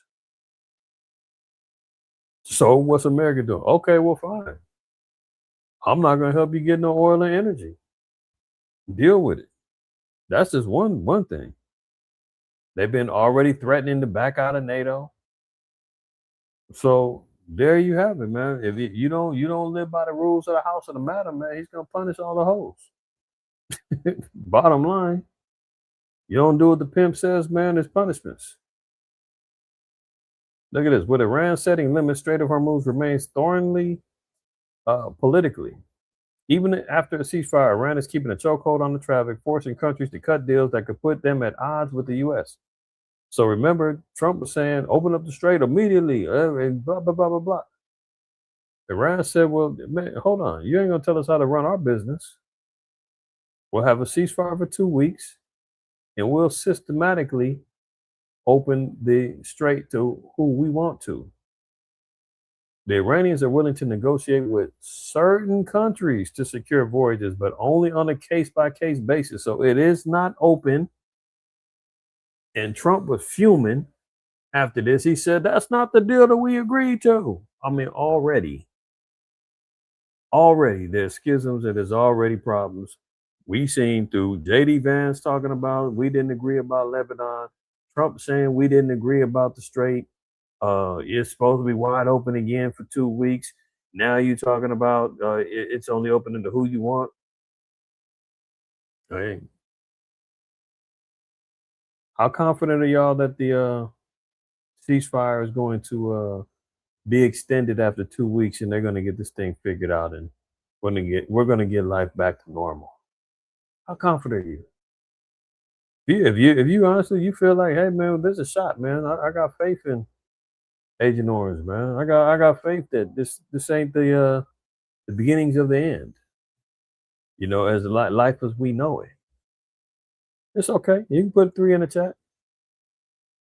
You're entitled to your discernment and your opinion. While we do that though, let me let good old Putin say that. Más campero, Yeah, por you see menos, right there, menos, it menos said, dinero. Pollo Campero te da más por menos.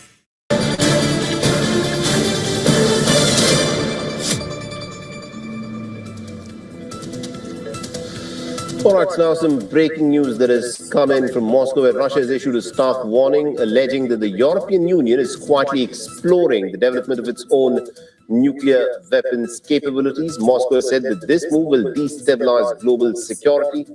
And according to Russia's Foreign Intelligence Service, confidential discussions are underway within EU institutions to I know it's hard to understand Elon, you know, that damn accent, boy. Russia's popping out saying they got information that Germany has the information and technology to build a nuke within 30 days. That's against nuclear doctrine. That's against their peace establishments or what have you. And Russia's like, hold on, you trying to catch up? You ain't even supposed to have no nukes. You know, because after World War II, man, they spanked Germany and they pretty much neutered them until they could have just the basics of weapons and defense. So now Germany's over here sneaking, saying, the hell no, everybody else getting nukes, man. We want in too. And Russia's like, hold on, remember, we spanked you and told you, no. You cannot have this. We can't trust this in your hands no more. Russia alleges secret EU nuclear plans, Russia, UK, and France. Russia says the UK and France will continue to coordinate their nuclear doctrine. Says the feasibility of building a nuclear arsenal. The Moscow says that despite public claims, such measures are purely defensive. And Moscow has argued that this signals a dangerous shift away from long-standing non-proliferation commitments. The statement also singles out Germany, claiming its scientific infrastructure could rapidly produce weapons-grade materials. Russian intelligence has alleged that German laboratories could, of course, obtain sufficient plutonium for a nuclear device within a span of a month, while enriched. Putin got a little bop to his walk. You see how he be walking? You see how he be strolling? You got a little bop in that walk. It's alleged that German laboratories could, of course, obtain sufficient plutonium for a nuclear device within a span of a month, while enriched uranium could be produced in as little as a week. So, in other words, man, you hear the 10 horns over there in Europe, the European Union, by the military arm of NATO, is over here saying we got to up our game with these nukes. Because what? They know Russia's got them. They know North Korea's got them. They know China's got them. They know Pakistan's got them. Iran on the low may have them. And all eyes point to Europe as a space where the bombs is going to get dropped and high military activity is going to be happening. That's one of the that's like I think the third or the fourth trumpet in Revelation 9 tell you that the bottomless pit is going to get active. Paraphrase. I don't want to go too deep into that right now, but when you look at Revelation 9, it says, and the fifth angel sounded, and I saw a star fall from heaven unto the earth, and to him was given the key of the bottomless pit. And he opened the bottomless pit, and there arose a smoke out of the pit as the smoke of a great furnace. The bottomless pit is Europe. Fifth angel is going to open up the destructions or portions of Europe. When it says arose, and there arose a smoke out of the pit as the smoke of a great furnace, and the sun and the air were darkened by reason of the smoke of the pit. That's because of the destruction that happens, the fallout, the smoke, covering up the dust particles, the nuclear part, everything that's going to be blocking out the sun is from the soot. Everything that's going to be happening over there in Europe. Europe is that bottom pit. It's acknowledging that there's going to be destruction that happens over in Europe as well, right? So the fact that we're seeing the nuclear armaments being built up by some of these European nations to defend themselves is because of the threat of nuclear warfare hitting them. Putin has threatened Great Britain, France, Germany multiple times. He said, hey, man, he could take France out with one bomb. The whole country. I mean, France ain't no bigger than like the Midwest of America. You can fit France in America, in the Midwest, the UK, etc. Right? So, how's that working out for here?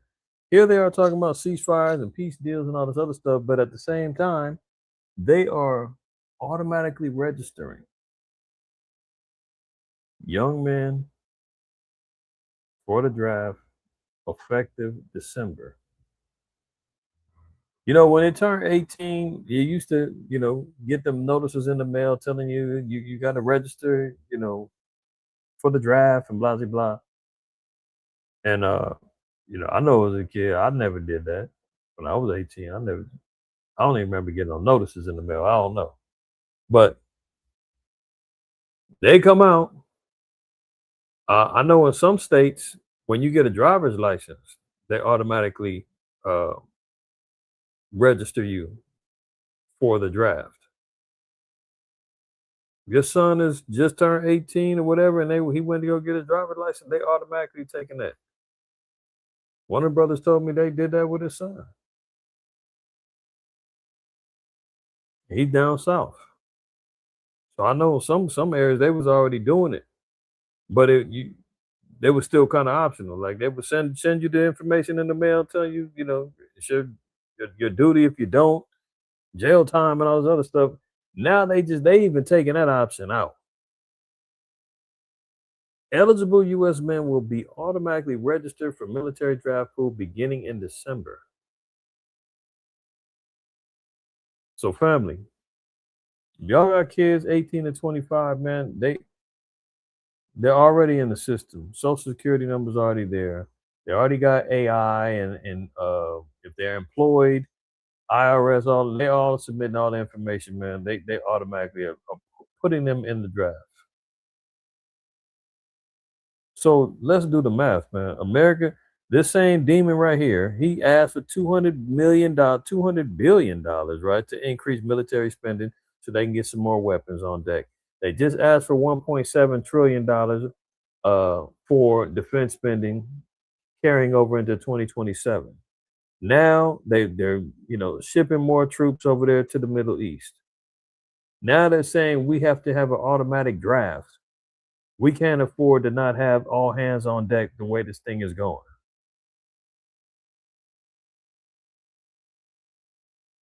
The writing is on the wall.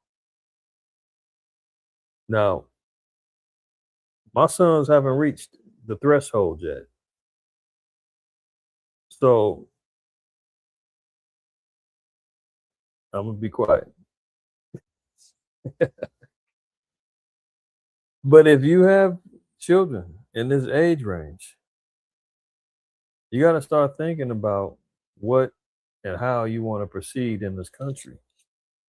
Because there's no question America is going to war and into a major conflict. How long before, they have to rely on the draft? Remember back in Vietnam, they had the draft. Muhammad Ali said, man, I ain't fighting your war. They had to lock him up. Agent Orange draft dodged, I think they said 5 times. One time they said something was wrong with his feet. The other 3 or 4 times he got a educational pass. That's why they on his ass too, because they said he's a draft dodger. He had a crooked toenail And they say, "Oh, my toe, I can't go." Gave him a pass, and his butt got into school. Every time I drive came around, he was like, I'm studying, can't go. I'm working on getting more money from my dad so I can invest. I can't go to war." So this is problematic, man. United States will automatically register eligible men aged 18 to 25 for a military draft pool beginning in December. The rule change was submitted by the Selective Service System, which maintains a database of Americans who would be able to serve in the military. And they even extending the age for the draft. And cats that has already been retired or out the draft, like I forgot what the new age is. I think they trying to call cats up into their early 40s or something like that. I might be off on that, but I know they extended the age. This statutory change transfers responsibility for registration from the individual men to SSS through integration with federal data sources, the agency's website said. So now you see it's 42 co-op. There you go. We're looking at, I knew it was in the 40s. So now you see why Palantir plays such a role in the surveillance, the monitoring, the record keeping, Oracle. They're trying to make sure that nobody escapes, whether it's through the persecution of so-called domestic terrorism, or when they need the mighty men of Babylon to come fight, they want to make sure they got all hands on deck. But look, speaking of that, the Most High already put the spirit out there. Imagine how many people are going to rebel against this. They're already rebelling right now, saying, "I ain't dying for Israel. I ain't fighting for that. I don't want to be involved in this war. Get me out of here. This is a treat. This is war crimes, and men are ready to commit treason against the country and sedition because they don't agree with this war." Imagine when they start telling people, "Man, you drafted." People gonna rebel and break loose and say, "Hell no." They're already doing it now. Jeremiah 51:30, the mighty men of Babylon have forborne to fight. They have remained in their holes. Their might have failed. They have become as women. They have burned her dwelling places. Her bars are broken. So, look, if that's a spirit that's happening within Babylon now, imagine once it hits the fan and they start saying draft in effect. All y'all youngsters, man, you getting pulled in whether you like it or not. There's gonna be so many, man. The jails can't hold. That's why they getting all these damn detention centers too. And the FEMA camp is lined up because there's gonna be plenty of men that gonna say, "Hell no, I ain't fighting, man. Lock me up." So that's another state of affairs that we got to pay attention to. Look at this. Trump posts about, quote, the world's most powerful reset. Just made it, just trolling. Drops this on his Truth Social. We've been hearing about the Great Reset from Klaus Schwab and the World Economic Forum and the digital reset and all this other stuff. Now he just drops a little clue that he's in alignment. He's walking lockstep with his controllers and with the the global elite or whatnot. World's most powerful reset. We don't know what he's talking about or in what context that he's saying it, but the fact that you're even using the word reset, we've only heard that being echoed amongst elite circles who are talking about a global domination, instituting an NWO, fill in those acronyms, you already know what it is, moving towards a cashless society, digital surveillance, universal basic income, coffin shoebox living on top of each other, 15-minute cities, QR codes to buy, sell, to move around, to stay, connected to the B system. Otherwise, you can't buy or sell. You name it. Marking your carbon footprints, regulating your diet intake.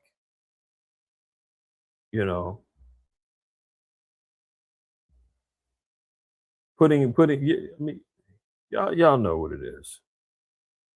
Here he is trolling at 6 in the morning dropping a damn cryptic tweet about the world's most powerful reset is what? Is it underway? Are you in? He's on board with it. See, another lie. Remember, he was running around talking about he's an independent. He's not a politician. He's a businessman. He's not compromised. He doesn't play by the rules. And that's what he sold himself on in 2016. Now, 10 years later, he's on board with a great reset, and he's on board doing everything that the global elites want him to do. Go figure. Trump promised to cut electric costs in half. Bills in energy-rich West Virginia now top mortgages. Hello? Another lie? Say it ain't so. Every month, Rebecca Milchowski takes a deep breath before opening her electric bill. She lives on a fixed income, and heating her small house this winter has been staggering. Her February charge was $940.08 more than her check. See, this is where you get the white trash, the trailer park trash, living up there in the Appalachian Mountains in West Virginia and all that. The inbred one, they over there tripping too. They're like, man, she ain't even making $900 a month, and she can't keep up with her electric bill, and she got nobody to blame but good old Trump, who you voted for. There you go. Buyer's remorse, anyone? Boom. So power bills going up. Agent Orange said he was going to cut it in half. That was a lie. He's not delivering on anything. Europe begins energy rationing as the crisis moves into daily life. There you go. Remember, we just talked about it earlier. A lot of European countries now have to ration their energy because why? They're not getting the gas, the fertilizer. Look, diesel gas is over $7 a gallon. Imagine what that's going to do for the fertilizer, industry, which equates to the food, the import and export, the transporting of food or whatnot. What else? I mean, let's see. Let's see how many uses.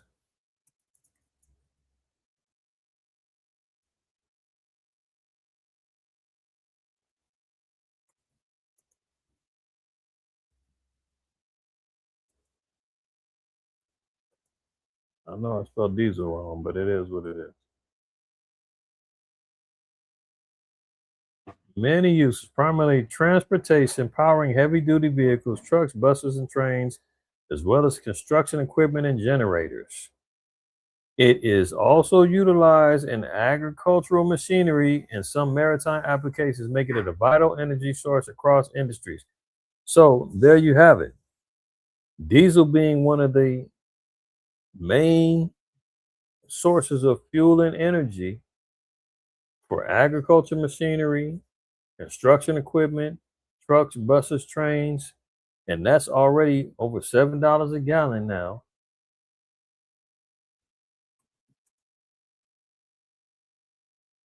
Let's see what is that per gallon right now. Gasoline, food, energy, where we at?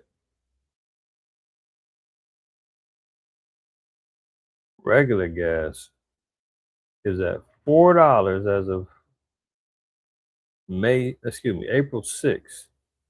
I'm talking about diesel, gasoline, diesel. Diesel fuel is at $5.64. In California, see, I'm only talking about our prices. $7.56, 57 cents for diesel. That's California. The West Coast, $6. The average is $5, and on the East Coast is $5 everywhere, right? Of course, California got the highest. So imagine agricultural equipment suffering because you got to pay them high gas prices. Trains, buses, etc., all suffering because of it. Let alone the transporting of energy and things of that nature. we see the countries already buckling. Europe, energy rationing, right? Inflation surges, effects of the war show in prices. So we see inflation. Like I said, I spent $17 on 2 cases of water, down to $18 after the taxes, the CRV fees, and the price gouging that they got us on. I mean, unbelievable, unbelievable.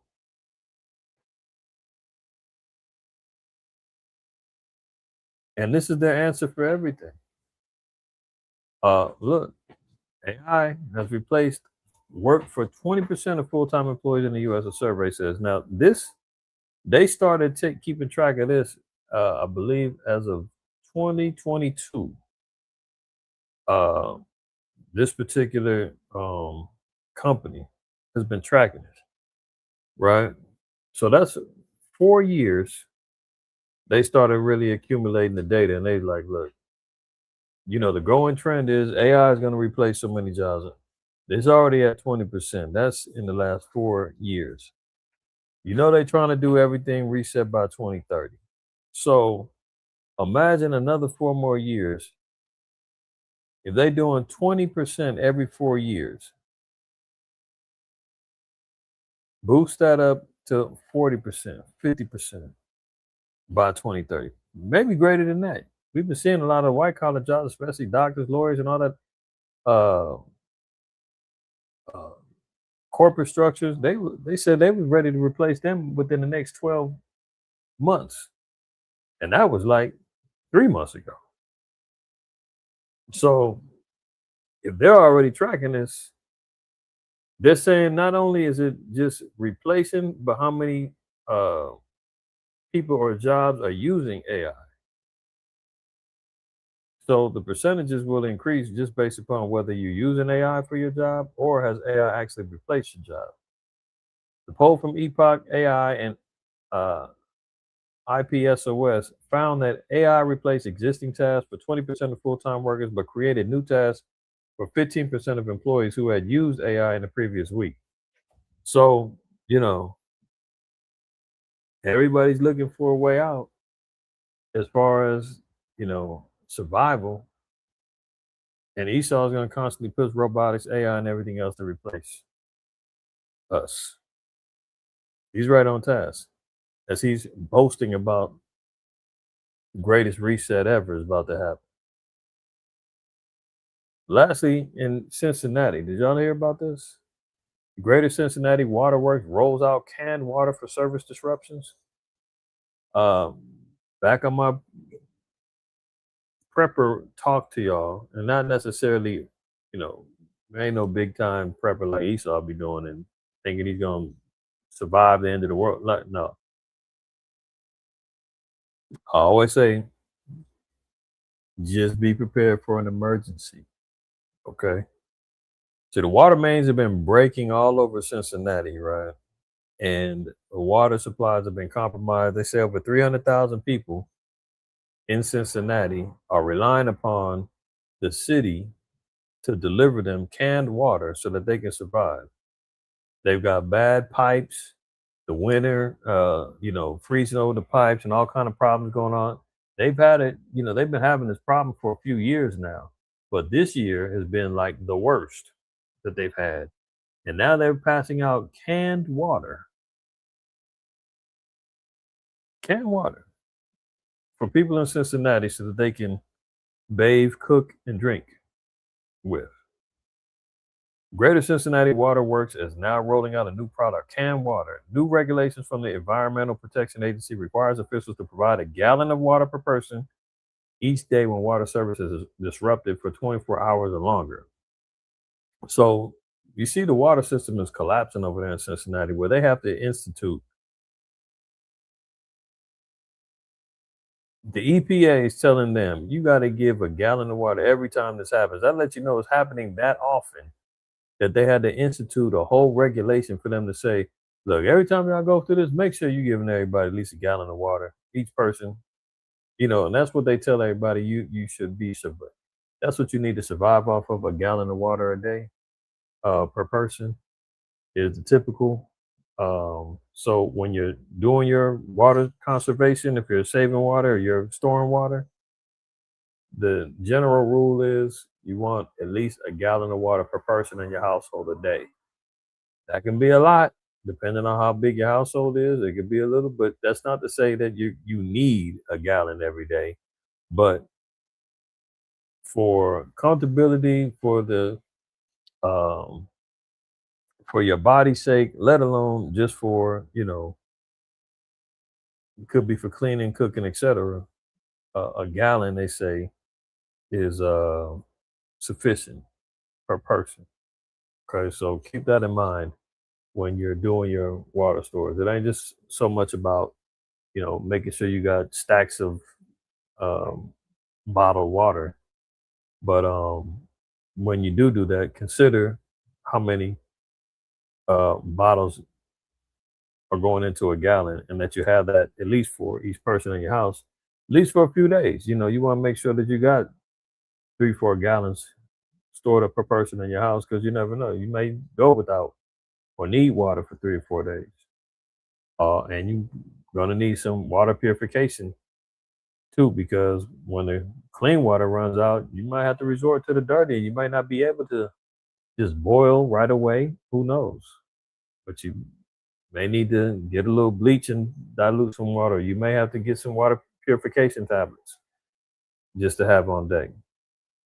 Just some jewels I'm dropping on you to make sure you got on deck. All right.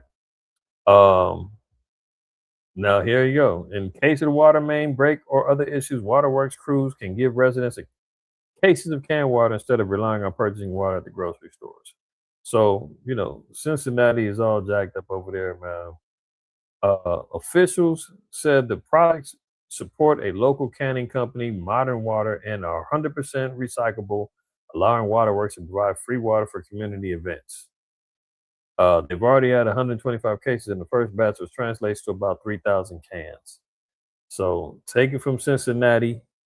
They got a water crisis going on, and you may not always be able to rely on the city to get your back, let alone recyclable cans.